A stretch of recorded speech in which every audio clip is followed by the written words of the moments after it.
భారత చట్టం ద్వారా రైతులకు శాశ్వత పరిష్కారం కాబోతుందని ఎమ్మెల్యే మనోహర్ రెడ్డి అన్నారు. వికారాబాద్ జిల్లా పెద్దేముల్ మండలం గిర్మాపూర్ గ్రామంలో నిర్వహించిన భూభారతి సమగ్ర భూ సర్వే కార్యక్రమంలో తాండూరు ఎమ్మెల్యే మనోహర్ రెడ్డి పాల్గొన్నారు. ఈ సందర్భంగా ఎమ్మెల్యే సర్వే జరుగుతున్న రైతు రామరెడ్డి పొలాన్ని సందర్శించి రైతులతో పాటు సర్వేయర్లతో నేరుగా మాట్లాడి సర్వే సమయంలో ఎదురవుతున్న సమస్యలను తెలుసుకున్నారు. క్షేత్రస్థాయిలో జరుగుతున్న ప్రక్రియను స్వయంగా పరిశీలించి ప్రజలకు ఎలాంటి ఇబ్బందులు కలగకుండా చూడాలని అధికారులకు సూచించారు. అనంతరం ఏర్పాటు చేసిన సభలో ఎమ్మెల్యే మాట్లాడుతూ ఎన్నికల్లో ఇచ్చిన హామీ ప్రకారం ధరణి స్థానంలో భూభారతి వ్యవస్థను తీసుకొచ్చామని తెలిపారు. గత పాలకుల నిర్లక్ష్యంతో రెవెన్యూ వ్యవస్థ గందరగోళానికి గురైందన్నారు. రైతుల భూ సమస్యలకు శాశ్వత పరిష్కారం కల్పించాలనే ఉద్దేశంతో అధికారులు గ్రామాలకే వచ్చి సమగ్ర సర్వే నిర్వహిస్తున్నారని చెప్పారు. పట్టా సర్వే నెంబర్ స్థానంలో భూదార్ నెంబర్ ప్రవేశపెడుతుందని వివరించారు. భూ సర్వేలో భాగంగా పట్టా భూమి, గ్రామ కంఠం, ప్రభుత్వ భూములను స్పష్టంగా వేరు చేసి గుర్తించడం జరుగుతుందని తెలిపారు. భూభారతి చట్టం ద్వారా రైతులకు పారదర్శకమైన సుస్థిరమైన భూ రికార్డు వ్యవస్థ అందుబాటులోకి వస్తుందని ఎమ్మెల్యే తెలిపారు. కార్యక్రమంలో sarpanch Sivaram Naik, market committee chairman Anjaiah, vice chairman Narayana Reddy, నాయకులు లొంక నరసింహులు, రామరెడ్డితో పాటు రెవెన్యూ అధికారులు పాల్గొన్నారు.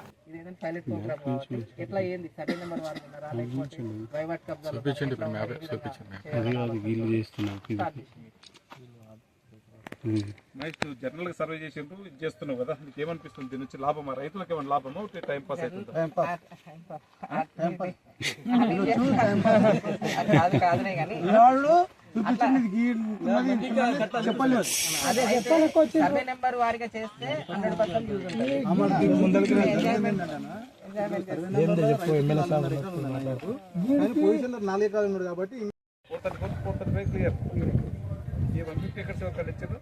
పట్టదారులు ఉన్నారు, నోటీస్ ఇష్యూ చేసినాము. ఒక 4-5 తీసుకుంటున్నారు, మిగతా వాళ్ళు వస్తలేదు. వాళ్ళు మరి కబ్జాలు ఉన్నారు, వాళ్ళకైతే నోటీస్ ఇష్యూ చేసుకుంటూ ప్రతి ఇప్పుడు ఏదైతే ఫీల్డ్ కొలుస్తామో ఆ సర్వే నెంబర్ సంబంధించి ఆ సర్వే నెంబర్ సంబంధించి 3 సర్వే నెంబర్ 26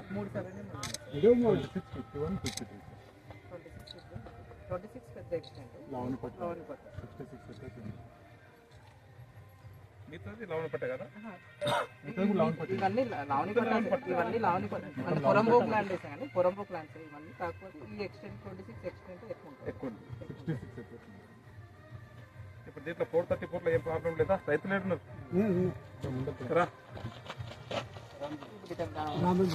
రామరెడ్డి సార్, నీది ఎన్ని ఎకరాలు? 4.5. నీ సర్వే నెంబర్ ఎంత? 3 ఒకటి 2 ఒకటి 1 ఉన్నది. 4.5 ఎకరాలు ఎన్ని నెంబర్లు ఉన్నాయి?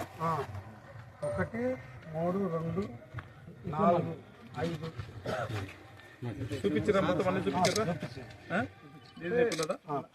ఇప్పుడు సర్వే చేయడంలో నీకు ఏమైనా లాభమా, ఏమన్నా ఉందా? ఏమన్నా గవర్నమెంట్ నుంచి ఇప్పుడు నీకు బౌండరీ అది ఏమని తోలిస్తుంది, ఏమన్నా దీని నుంచి లాభమా? చేస్తే మంచిగా ఉంటుందా? అంత నీకు ఏమన్నా చేసినందుకు లాభం అనిపిస్తుందా? ఇప్పుడు వేరే ఊళ్ళో చేస్తాం, మీ తాను ఏం చేసినామంటే ఎగ్జాంపుల్ గా చేస్తున్నాం, ప్రయోగం చేస్తున్నాం. మీ తాను మంచిదేనా? దాని నుంచి ఇది అన్ని ఊళ్ళలో చేస్తే బాగానే ఉంటుందా?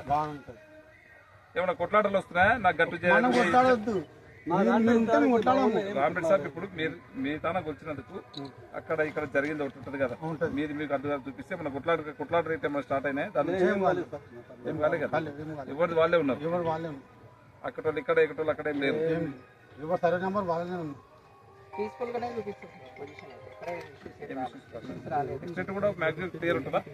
అయితే మనం రికార్డ్ వర్క్ చేస్తే అప్పుడు అర్థమవుతుంది సార్. వీళ్ళకి ఇప్పుడు ప్రజెంట్ ఏంటంటే వాళ్ళ మోకాలు మాత్రమే తీసుకుంటాం ఫీల్డ్ డేటా. 4.5 ఎకరాలు 4 సర్వే నెంబర్ 4.5 ఎకరాలు ఉన్నాడు ఆ పొజిషన్ లో.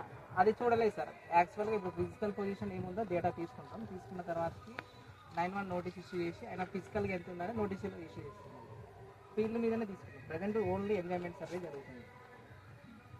ఫీల్డ్ డేటా మేము ఎక్వైరీ తీసుకుంటాం. తీసుకున్న తర్వాతకి వాళ్ళకి 91 నోటీస్ ఇష్యూ చేసి మీరు చూపించిన ఎక్స్టెంట్ ఎంత వచ్చింది అనేది 91 నోటీస్లో మెన్షన్ చేసి ఇస్తాం.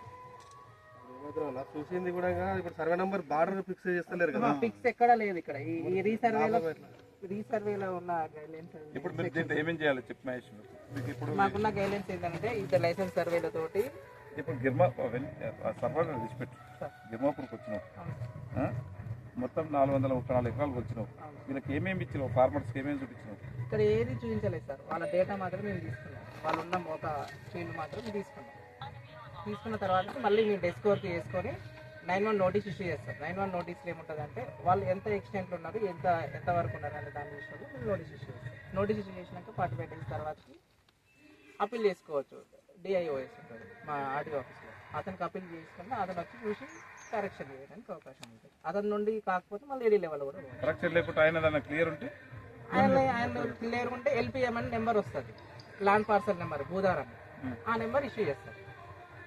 ఇప్పుడు ఆ నెంబర్ ఇష్యూ కావాలంటే నాకు ఏం చేయాలి? ఇప్పుడు నేను 4.5 ఎకరాలు నీకు ఆ నెంబర్ ఇష్యూ కావాలంటే నేను ఏం చేయాలి? నీకు జస్ట్ మోకా చూపించాలి సార్ అంతే. మోకా చూపించండి, అయిపోయింది. అవును సార్. ఇంకేమన్నా రైట్స్ ఏమైనా సర్టిఫికేట్ ఇస్తావా? నీకు నేను సర్వే చేసినా నీకు ఇంత ఉందని చెప్పి ఏమైనా ఇస్తావా? 9 నోటీస్లో క్లియర్ అయిపోయినాక అప్పుడు తర్వాతకి వస్తుంది భూధార్ నెంబర్ వస్తుంది. ఇప్పుడు మేము ఏమి ఇచ్చేది ఉండదు. ఇప్పుడు 91 నోటీస్ నీకు ఇష్యూ కావాలంటే ఏం చేయాలి? రైతు నీకు రామరెడ్డి సార్ నీకు ఏం చేయాలి? నాకేమి ఇవ్వాల్సిన అవసరం లేదు. వాళ్ళు ఎప్పుడు ఇస్తావు? 91 నోటీస్ ఎప్పుడు ఇస్తావు? ఈ విలేజ్ మొత్తం కంప్లీట్ అయిపోయినాక పార్సల్స్ నెంబర్ వేస్తారు, ఎల్పీ నెంబర్స్. అతని పార్సల్ ఇతనికి నెంబర్ వస్తుంది, ఎల్పీ నెంబర్ వస్తుంది.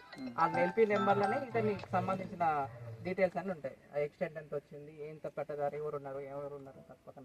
అది రేపు నేను రిజిస్ట్రేషన్ పోయినా ఏం పోయినా అది చూసుకుంటే సరిపోతుంది. ఎల్పీ నెంబర్ వస్తుంది. ఇప్పుడు సర్వే నెంబర్లు వచ్చినాయి కదా సార్, సర్వే నెంబర్లు ఉండవు, ఎంజాయ్మెంట్ నెంబర్స్ ఉంటాయి, ఎల్పీ నెంబర్స్ ఉంటాయి. మ్యాప్ కూడా వస్తుందని చెప్పండి, విలేజ్ మ్యాప్ కూడా వస్తుంది. చూపించండి సార్కి, ఈ విధంగా వస్తుంది సార్. మ్యాప్ కూడా వస్తుందని చూపించండి.